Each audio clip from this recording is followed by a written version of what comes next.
really is very puzzling. So, the question naturally becomes, why there?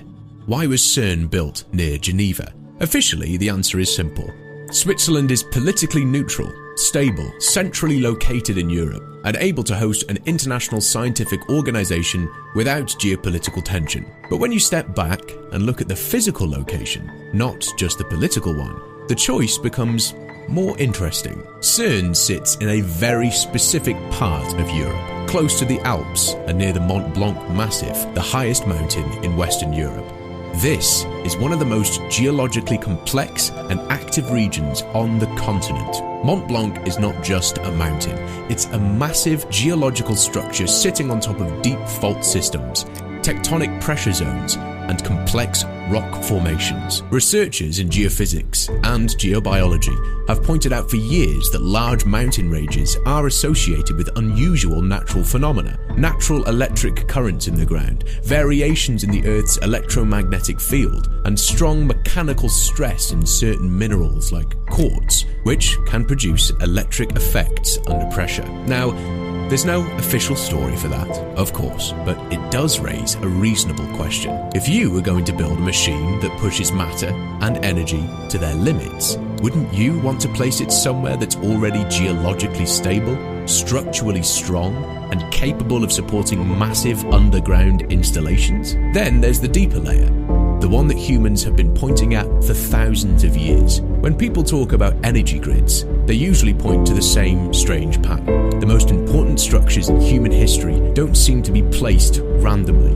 The Great Pyramid of Giza sits in a very precise position on the planet and is aligned with true north with extreme accuracy. Stonehenge was built to line up with the solstices. Machu Picchu was placed on a ridge between major fault lines and important astronomical lines. Angkor Wat mirrors the movement of the sun during the equinoxes. Teotihuacan was built on a precise geometric layout that matches solar and stellar cycles. These places weren't chosen by accident. So when people look at this and talk about an energy grid, what they really mean is that humans have always been drawn to certain locations, places that feel different, places that sit at the intersection of geography, astronomy, and meaning. When you map enough of these places, patterns start to appear. So, we're told CERN is in Switzerland for political reasons, but that may not be the whole story. We're also told that the Mandela effect isn't real, that it's just bad memory, coincidence, or confusion. But when you look at how many clear examples there are, that explanation starts to feel incomplete. The most popular example is that a lot of people remember the Berenstain Bears as Berenstein with an E, because that spelling feels more familiar, but the books were always spelt with an A. People remember a cornucopia in the Fruit of the Loom logo. It was never there. Jif peanut butter is remembered as Jiffy. The brand was always just Jif. People remember Looney Tunes as Looney Tunes. It's always been Tunes. Some remember Mickey Mouse wearing suspenders. He never did. Pikachu is remembered with a black tip on his tail.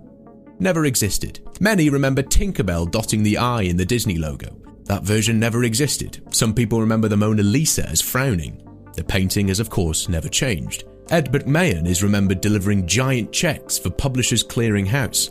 He never did. Many swear there was a movie called Shazam with Sinbad as a genie. There wasn't.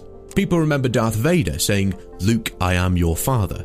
The line is different. No, I am your father. And many remember the mirror saying, "Mirror, mirror on the wall." The line was, "Magic mirror on the wall." Many people remember the movie Forrest Gump with the line, "Life is like a box of chocolates." But the actual line in the movie is, "Life was like a box of chocolates." It's a small change, but almost everyone remembers it in the present tense. In The Silence of the Lambs,